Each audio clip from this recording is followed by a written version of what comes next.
ایسے کئی مثالیں، اگر ایک کے بعد ایک پیش کریں گے تو لمبا وقت لگے گا، صرف 2-4 منٹ وقت دیا گیا ہے، اس میں تو کئی مثالیں پیش کر ہی نہیں سکتے۔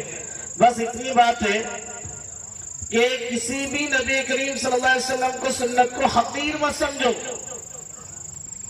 حضرت مولانا بشیر صاحب ایک مرتبہ بیان کر رہے تھے تو کہنے لگے کہ اللہ کے نبی صلی اللہ علیہ وسلم کی سب سے بڑی سنت امامت کرنا ہے۔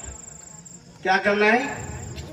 آج ہمارے مدرسے کے بچے اور علماء امامت کرنے کو کم نگاہ حقارت سے دیکھ رہے ہیں، کیونکہ لوگ ہی ان کو حقیر سمجھ رہے ہیں۔ کیا میں امامت کرنے والا، اس میں کیا ملنے والا؟ یعنی امامت کرنے والا بھی یہ دیکھ رہا ہے کہ اس سے کیا ملنے والا، اور کرانے والے بھی یہ دیکھ رہے ہیں کہ اس سے کیا ملنے والا۔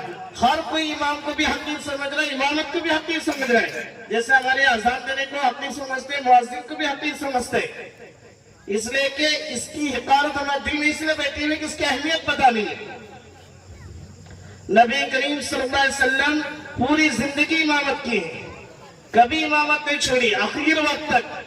آخر کی ایک نماز حضرت ابو بکر کے پیچھے پڑے ہیں، ورنہ سفر میں ہر جگہ وہ خود امام ہوتے تھے۔ اب اتنی بڑی سنت، اب ہم لوگ جو پڑھاتے ہیں مدرسے میں، یہ مدرسے میں پڑھانا کیا ہے؟ یہ سب سے بڑی سنت ہے، اس سے بڑی کوئی سنت نہیں ہے۔ نبی کریم صلی اللہ علیہ وسلم پوری زندگی مدرسہ پڑھائے ہیں۔ کہاں تھا ان کا مدرسہ؟ جاؤ آپ دیکھ لو، ان کے حجرے کے بازو میں اصحاب صفہ چبوترا آج بھی موجود ہے، عمرہ جانے والے دیکھتے ہیں۔ ان اس پہ بیٹھ کے کیا کرتے تھے؟ اللہ کے نبی صلی اللہ علیہ وسلم صحابہ کو پڑھایا کرتے تھے۔ کون سے صحابی؟ یہ تمام صحابی جن کے ہم نام لیتے ہیں یہ جاہل نہیں تھے، نعوذ باللہ۔ صحابہ عمریں ان کی بڑی تھی، اور اس زمانے میں ان کے پاس اسلام آیا۔ اس زمانے میں یہ لوگ صبح سے شام تک کاروبار کرتے تھے، رات بیٹھ کر نبی کریم صلی اللہ علیہ وسلم کے پاس حدیثیں پڑھا کرتے تھے۔ اتنی بڑی عمر میں کوئی حافظ بن رہا ہے، عالم بنے، مفتی بنے، محدث بنے، یہ جتنے عہدے آج نظر آ رہے ہیں یہ سب صحابہ نے سیکھے تھے۔ کب سیکھے تھے؟ بچپن میں؟ بتاؤ، بچپن میں نہیں، بڑی عمروں میں۔ آج ہم کہتے ہیں ہم کیا سیکھیں گے؟ یہ ہمارے بہانے ہیں، ہمیں محبت ہی نہیں ہے علم سے۔ آج پڑھانے والے بھی اپنے آپ کو حقیر سمجھ رہے ہیں۔ ارے دنیا والوں کو چھوڑ دو، دنیا والے ہمیں گالیاں ہی دیں، انہیں اس کے علاوہ کچھ آتا نہیں۔ ہاں بس اتنی خوشی ہے نبی کریم صلی اللہ علیہ وسلم نے پوری زندگی جو عمل کیا ہے اس پر ہم نہیں۔ اللہ تعالیٰ ایک عمل کو قبول کرے بس کامیابی ہے۔ اور میں ایک بات بولوں، کچھ لوگوں کو بری لگے گی لیکن دل میں ارادہ ہو رہا ہے، بولے ایک ہی عمل پر رہو، جم کر کرو، دائمی کرو، اللہ اس کے ذریعے سے آپ کو بہت ترقی دے گا۔ آپ کیا کام کرے کیا نہیں کرے اس پہ مت دیکھو، پتہ چلے گا آخرت میں کہ ہم نے کیا کیا ہے۔ کچھ لوگوں کی عادت ہے، ایک مکتب شروع کرتے ہیں بند کر دیتے ہیں، دوسرا عمل شروع کرتے ہیں ختم ہو گیا، تیسرا شروع کرتے ہیں ختم ہو گیا۔ ارے اللہ کے بندو، ایک ہی مدرسے میں پڑھا رہے ہو، جم کر پڑھاتے رہو، دوسری طرف توجہ مت دو، اس کو حقیر مت سمجھو، اس کو کرتے رہو، اسی پر جمے رہو۔ انشاءاللہ تمہارے ذریعے سے ایک چراغ تم نے بنایا ہے، اس سے 100 چراغ جو ہے جلنا شروع ہو جائیں گے۔ حضرت مولانا تقی عثمانی صاحب کہتے ہیں اپنے اس میں، مدرسے والوں نے کیا کیا؟ مدرسے والوں نے کیا کیا؟ تبلیغ والوں نے اتنوں کو تیار کیا۔ ارے مدرسے والوں نے کتنے تیار کیے آپ کو دیکھ لیں۔ ہم نے صرف 10 چراغ تیار کیے تھے۔ کتنے؟ ہم نے صرف 10 چراغ تیار کیے تھے، وہ 10 نے 1000 چراغ بنا دیے۔ یہ اجالے جو پھیل رہے ہیں یہ ہماری مدرسے والوں کی تعین ہے، اور ہم ایسے مضبوط چراغ تیار کرتے ہیں جو کبھی بجھیں گے نہیں انشاءاللہ، اور قیامت تک میں بجھنے والے چراغ تیار کرتے ہیں۔ ان مدرسوں کو حقیر مت سمجھو، ان پڑھنے والے پڑھانے والوں کو حقیر مت سمجھو۔ آخر ایک بات ہے جو میرے والد صاحب کی طرف سے جو مجھے محسوس ہوئی، اگر میرے والد مجھے مدرسہ نہ پڑھاتے اور مجھے کوئی ڈاکٹر یا انجینئر بناتے تو میری بھی زندگی برباد تھی، ان کی بھی زندگی برباد تھی۔ آج وہ گئے ہیں ہمیں خوشی ہے اس بات پر کہ انہوں نے ہمیں اتنی محنت کر کے اتنا بنایا. اللہ تعالیٰ ان کو قبر میں ضرور ان کو انہیں ہے ہماری طرف سے سارے ثواب بھی دے گا, مغفرت بھی کرے گا, اس لیے کہ انہوں نے اپنی زندگی میں قرآن پڑھانے والوں کو چھوڑ کر گئے. ہمیں بہت خوشی بھی محسوس کرتے ہیں. آج تم لوگ اتنا کما رہے ہیں, میرے بیٹے کا فیوچر. دیکھو اللہ کے بندو, تمہارے ہاتھ میں کسی کا فیوچر, کسی کی زندگی نہیں ہے, نہ میرے ہاتھ میں نہ تمہارے ہاتھ میں ہے. ہمارے ماں باپ نے کیا کیا تھا جو آج ہم اتنی ترقی کرے؟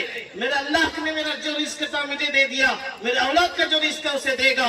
ہم اپنے اولاد کو اگر عالم و حافظ بنا کے جائیں گے, یہ قبروں میں بھی ہمارے ساتھ رہیں گے, حشر میں بھی ساتھ رہیں گے, جنت میں لے جا کے چھوڑیں گے. ایسے اولاد تیار کرو. یہ سیرت نبی کریم صلی اللہ علیہ وسلم نے کیا بنایا ہے, کیا چھوڑا ہے. نبی جو ہوتے ہیں وہ مال نہیں دیتے. نبیوں کے کوئی وارث جو بنتے ہیں وہ مال و متاع کے نہیں. نبی کی جو وراثت ہوتی ہے وہ جو چھوڑ کر جاتے ہیں وہ علم چھوڑ کر جاتے ہیں, اور وہ علم لے کر جو ہے انسان اپنے سینے میں اٹھاتا ہے وہ نبی کا وارث بنتا ہے. یہ جو بیٹھے ہیں علماء, یہ سب نبی کے وارث ہیں. ان کا مرتبہ کیا ہے؟ اللہ ان کو ممبروں پر بٹھائیں گے.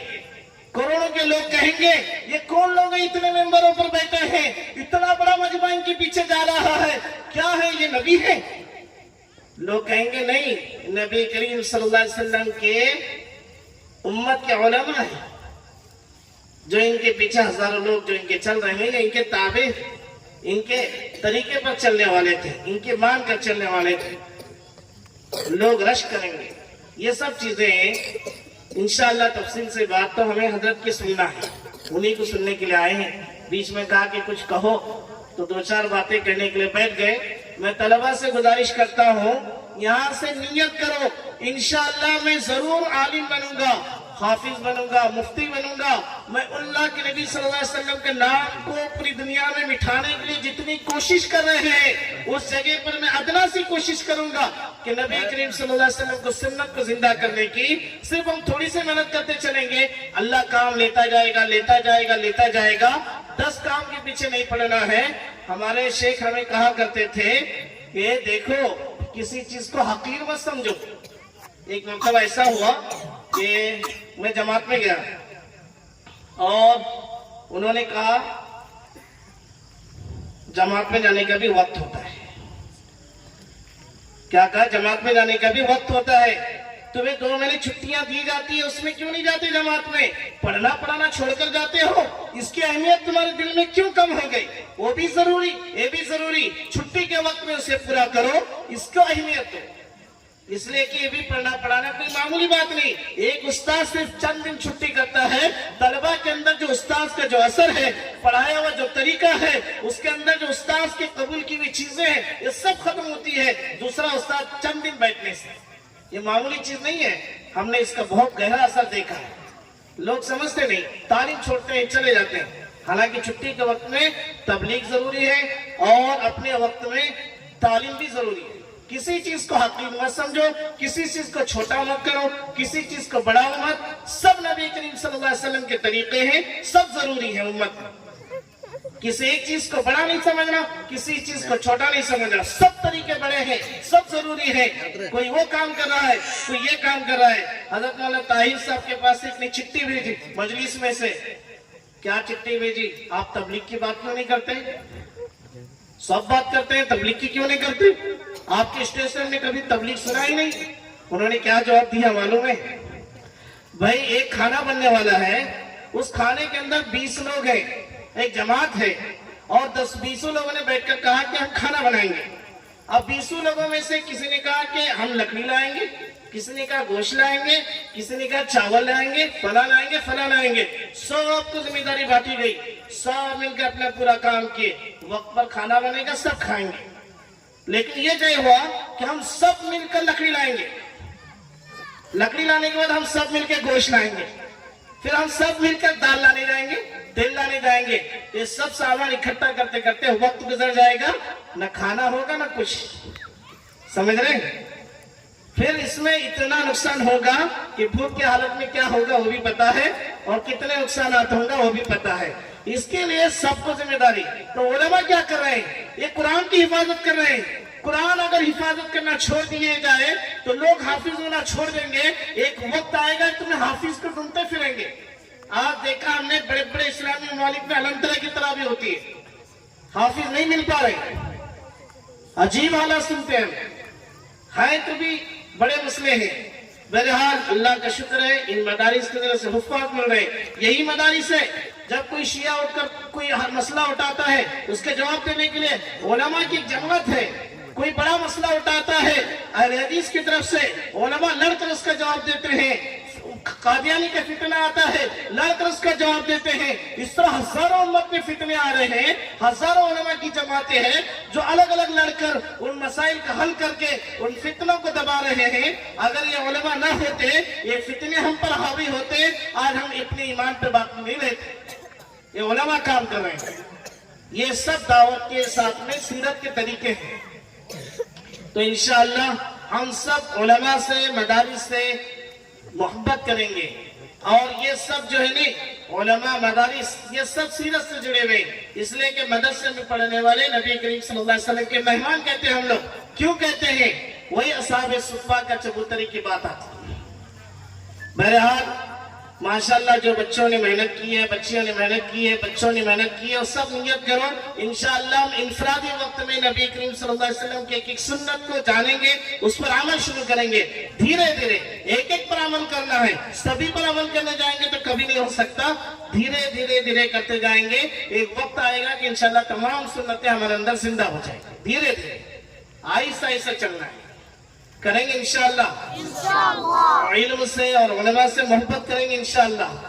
اور نبی کریم صلی اللہ علیہ وسلم کی ایک سنت کو ہم زندہ کریں گے انشاءاللہ. زندہ کرنے کی یہی طریقہ ہے. کاروبار میں زندہ کرو, گھر میں زندہ کرو, کھاتے ہوئے زندہ کرو, چلتے ہوئے زندہ کرو, اپنے بول میں زندہ کرو. دھیرے دھیرے دھیرے سنتیں آتے جائے گی. ہمارے اندر وہ سب چیزیں نہیں, ہم دوسروں کی ہی گاتے رہتے ہیں. فلاں نے ایسا کیا, فلاں نے ایسا کیا. اب ہمیں فلاں کو دیکھنا ہی نہیں ہے, بس اپنا دیکھنا ہے. جب ہم اپنا دیکھنا شروع کریں گے ہماری حقیقت ہمارے سامنے خود کھل جائے گی. اللہ تعالیٰ ہم سب کو عمل کرنے کی توفیق عطا فرمائے.